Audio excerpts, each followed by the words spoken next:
Hello mga kabokals, good morning.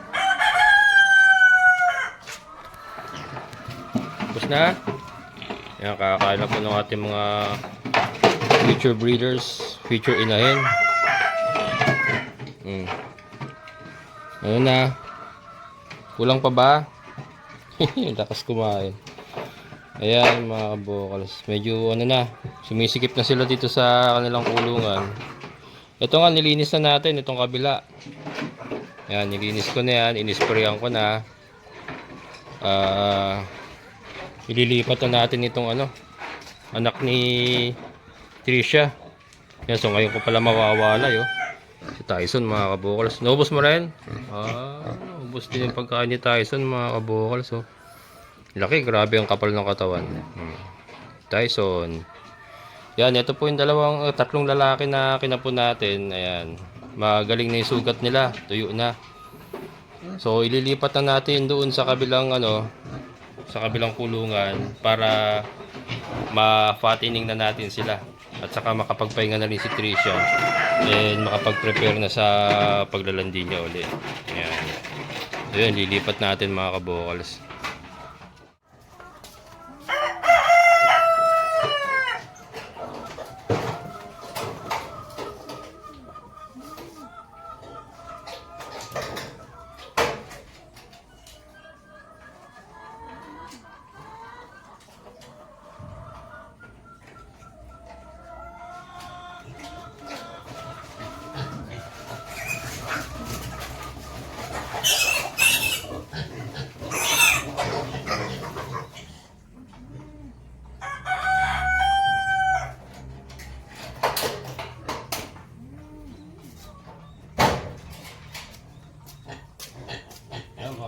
So, laki na. Papatinin natin. Magaling na yung sugat niya. Yung pinapon natin. Tuyo na parang wala nangyari mga kabukal.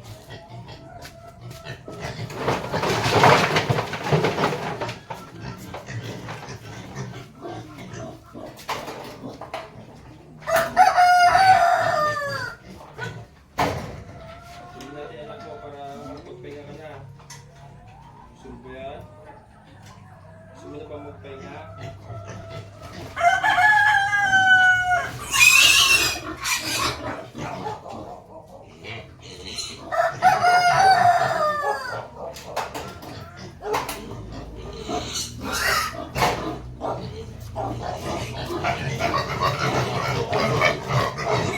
Solid,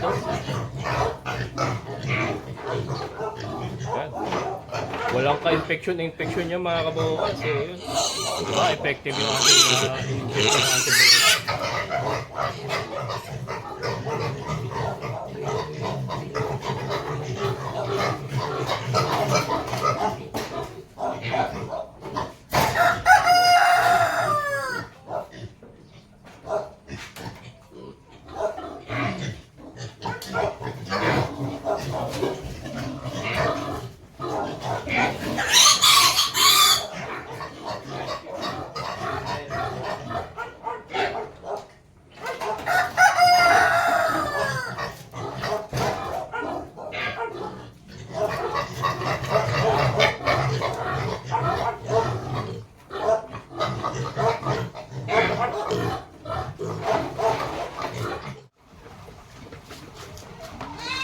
Ayan mga kabokals, papakainin natin sila. So from dry feeding, kasanayin na natin sila sa wet feeding. Ayan.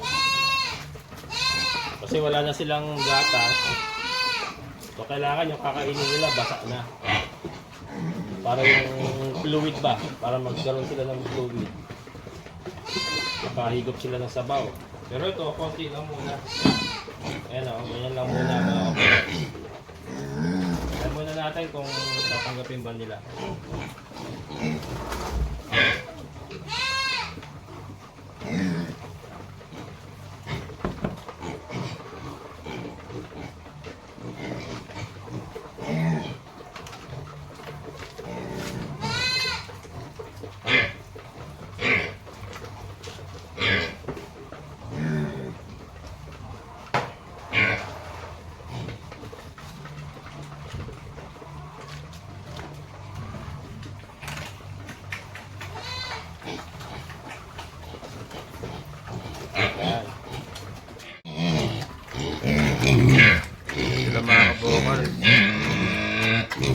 sanay naman na sila kasi kumain ng may sabaw kasi sumasalo na sila sa nanay nila. Kaya hindi na po mahirap na i-introduce natin yung wet feeding sa kanila. Kasi sanay na sila kumain na nanay nila. Pero ito nga, pure feeds na po yan. Starter po yan ha. Starter na binasa natin. So, simula ngayon, yun na po kakainin nila. Hanggang sa mai-grow out natin sila. And then, yeah, katulad po na ginagawa natin dito sa mga to. Ito kasi ano na eh. Naka 100% commercial starter feeds pa rin sila. Pero nilalagyan na sinasabayan na natin ng or hinahaluan na natin ng chopped Madre de Agua. Pero yung ratio po ng or yung dami ng starter na pinapakain natin sa kanila, hindi po natin binawasan. Dinagdagan lang natin ng greens para pang suplemento pa. So ganito rin po gagawin natin dito. Naka 100% starter feed sila hanggang sa kaya nilang ubusin. Tapos maglalagay tayo ng konting Madre de Agua hanggang sa parami ng parami. Para supplement. High protein po kasi yung mataas po ang crude protein ng Madre de Agua kaya maganda po 'yan sa ating mga pinapatinin.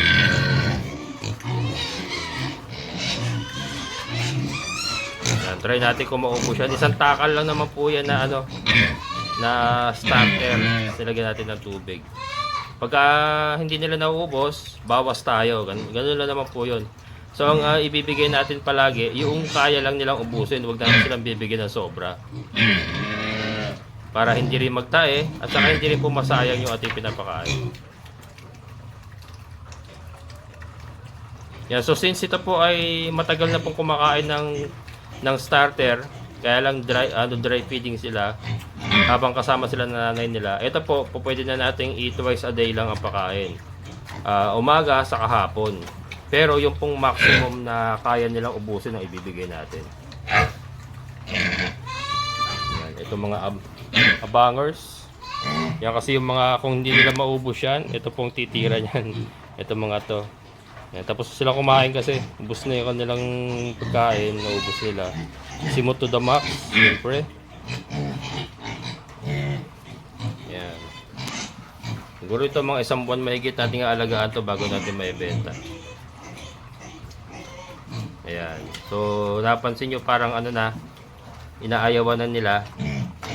Hintay lang natin ng konti pa. Pagka ayaw na nila, hindi natin ibababa dyan, ipo-pull out natin kagad dyan. Para masanay din sila. Kasi magugutom yan mamaya. Kakawalay lang kasi natin mga kabukas So mamaya-maya magugutom yan. So mamayang hapon lalakas na kumain yan. Palakas yan everyday na nawalay sila.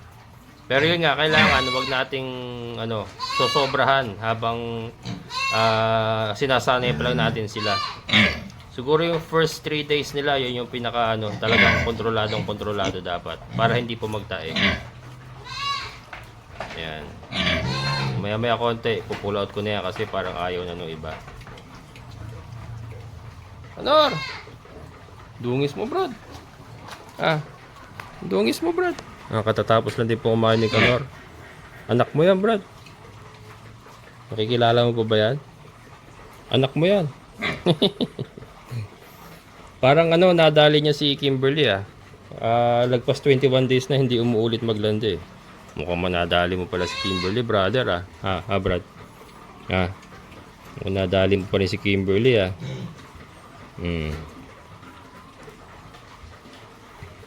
Sana nadali kasi hindi umuulit Lagpas 21 days na hindi na umuulit maglandi. Yan si Kimberly mga kabokals. Ang nanay po nito mga to. Ayan. Yan po ang nanay. So ito si Trisha. Sandali lang to. 21 days. Hintay tayo ng 21 days. Wala pa. Maglalandi yan sigurado. Ayan. Kaya lang ito ang problema ko dito mga kabokas. Mautak. Hindi ko mapurga. Pag nalasahan niya ng konti yung latigo, inaayawan. Yung gagawin ko dito, ugutumin ko to bukas. Sa umaga hindi ko pa kakainin. Sa hapon ko pa kakainin na may pamurga. para kainin niya. Samahan ko ng hinog na saging. Pang ano daw yun pang neutralize daw yun ng lasa ng ano ng pamurga. May ano kasi yun ayaw nila ng lasa. Yung iba, eto katulad dito, ayaw niya ng lasa ng ano ng pamurga. Pero yung si Kanor at saka yung mga anak ni Kimberly, okay naman. Yan, si Kimberly, napurga ko din yan. Kaya lang yun nga, ginutom ko rin yan para kainin niya. So, ganun din gagawin natin dito. Gugutumin natin. Yan, syempre si Tyson. Brad. Brad. Brad. Nakakasampa na mga kabukals. Tyson. Ating future barako. So, yan mga kabukals. Tuloy-tuloy ang breeding natin. Ito haba-habang laban pa ito mga kabukals. Mahaba-habang laban pa ito pero may tatawid natin yan. Medyo masikip na nga talaga. Bale, sakto lang yan pagka naibenta natin itong tatlo. Isang buwan lang, may isang buwan lang naman ito dito Pag naibenta natin yan mga yan, hahatiin na natin sila. Hindi, 7 pala ito. Bali, yung ihiwalay natin, ito pala isang tip ko mga kabukals. Sa ganyang pong grupo na ganyan, pag maghihiwalay tayo, kukunin natin yung malalaki sa maliliit. Pagsasamahin natin yung malalaki, pagsasamahin natin yung maliliit. Parang sa hito po, tinatanggal natin yung shooter. Para pare-parehas po ng size ang may iwan. Ganun din po sa baboy. Kasi yung malalakas na yan, yung malalaki na yan, malalakas po kumain yan, saka malalakas po mag-box out yan. Kumbaga kayang-kaya nilang i-box out yung maliliit kaya hindi po masyado makakain. Kaya gagawin po natin dyan, pagsasamahin natin yung maliliit, pagsasamahin natin yung malalaki. Ayan.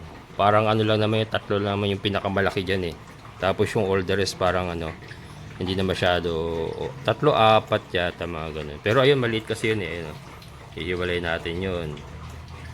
Pero ito kaya kasama niya yan. Yan, ganun po mga kabukals ang gagawin natin dyan. Ayun kumakain pa. Alam muna natin, mamaya ako ipo-pull out. Balikan natin mga kabukals, naubos kaya. Yun. Yan. Hindi abot. Hindi abot. Ayaw kasi pumapasok mga kabukals Hindi, abot yan dito. Wrong position lang. Yeah. Ang practice ko kasi mga kabukals, hindi tayo lagi pumapasok sa kulungan. Pumapasok lang ako. Yan, katulad yan, kinuha ko sila. Pumasok ako sa kulungan. Pero ang tsinelas na ginamit ko, I made it sure na yung tsinelas na hindi ko ginamit sa labas. Ngayon, yung mga ganyan, kasi nga may power spray naman tayo, ini-spray lang natin yan. So, kumbaga no contact po ang ating practice dito. Hindi po tayo pumapasok sa kulungan nila, pero hinahawakan natin sila ganito. Yan, katulad ni Kanor. Ito, pag hinahawakan natin ganyan. Pero kasi yung papasok tayo doon, hindi ko po ginagawa yon. Kaya meron po tayong ganito panungkit. Tapos, sinaano ko yan. Yan. Pinapatayo ko lang ganyan. Ayun, ba? Ayun. Ayan, medyo mahirap kasi isang kamay. Tapos, abutin mo lang yan. Mahirap isang kamay. Yan. Ayan. Yan. So, ganun lang po ang ating practice. Ito hugasan natin yan. Tapos, ibinibilad ko rito. Ito po yung lagayan natin ng mga pakainin nila. Yan. Nakabilad po sa araw yan, permis. Yung kanilang mga pakainan. Part po ng ating biosecurity yan.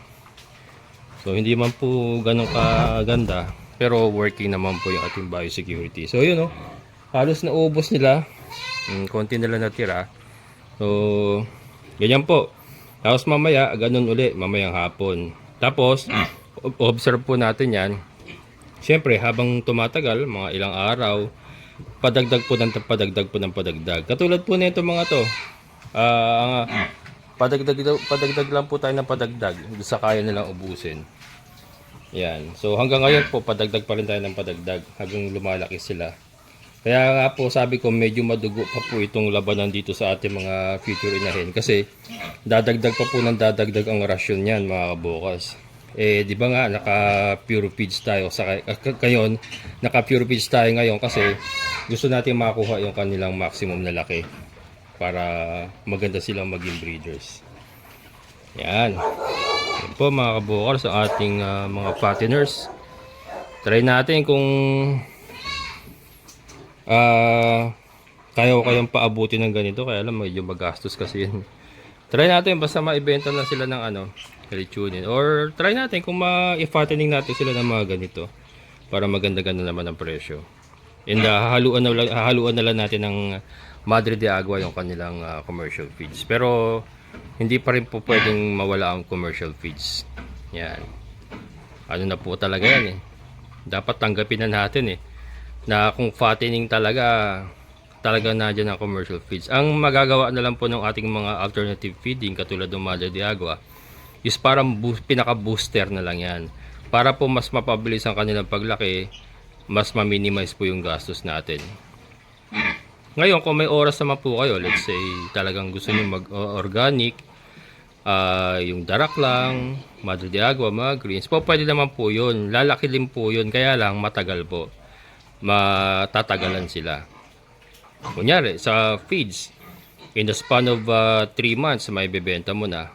Sa sa alternative feeding, na libre nga, maaari pong umabot ng 5-6 months bago nyo siya makuha yung laki na ilalaki niya na naka-feed siya. Ganon. And sabi ko nga, basta po ang biik po, lalo na kung breeder po ang gagawin nyo, or kahit fattening kasi, pagka ang biik po nabansot, irreversible na po yan. Lalo na kung nagtagal na po siya na nabansot, medyo matagal na po siyang bansot, mahirap na pong i-reverse yan.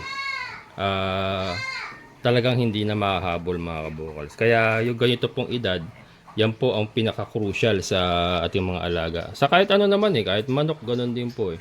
Isda, ganun din eh. Basta nabansot po yan, sa first 1, 2, 3 months nila, mahirap na pong habulin yan. May stage po kasi yan mga kabukas.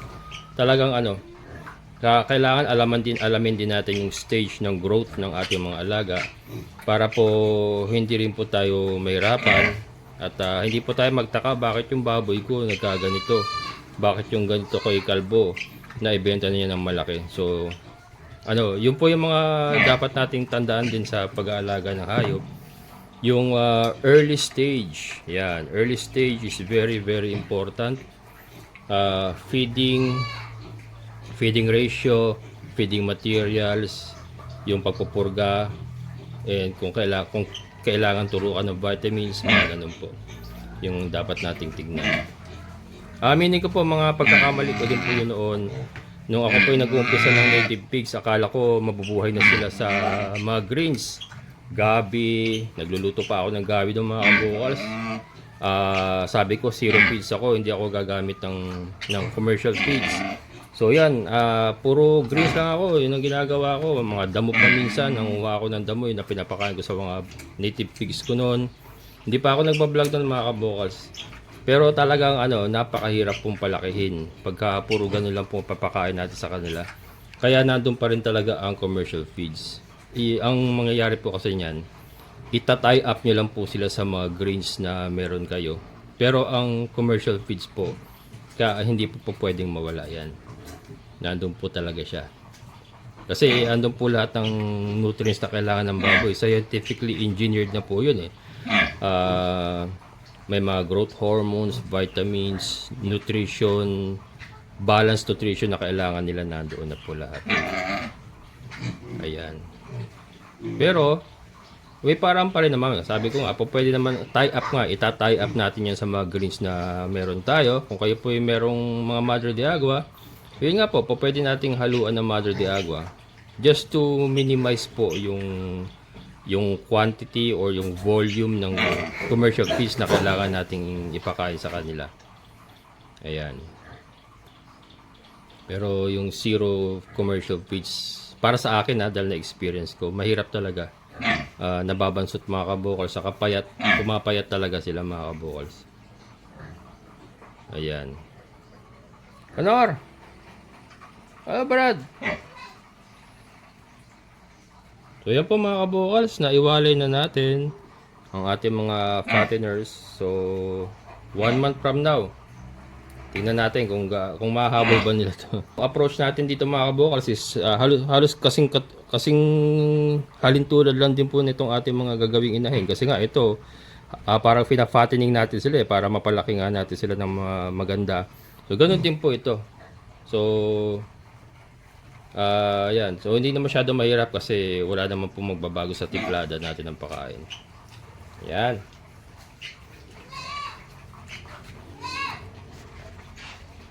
Ang ating mga breeders. Ano na, mangongolekta na ako ngayon ng ilalagay natin sa incubator mga kabukals. More than a week na sila eh. Parang going 2 weeks na nung nailagay natin dito yung mga breeders natin kasama yung mga tandang. So yan po, pwede na tayo mangolekta ng mga fertile eggs. And punuin natin yung incubator. And then magka-candling tayo after 10 days or pagdating ng 10 days para makita natin yung percentage po ng fertility ng itlog natin na inilagay. Kung marami bang talagang fertile. Kasi doon pa lang sa ika-10 days makita na natin yan kung fertile o hindi. Kung may similya ba o wala. Yan.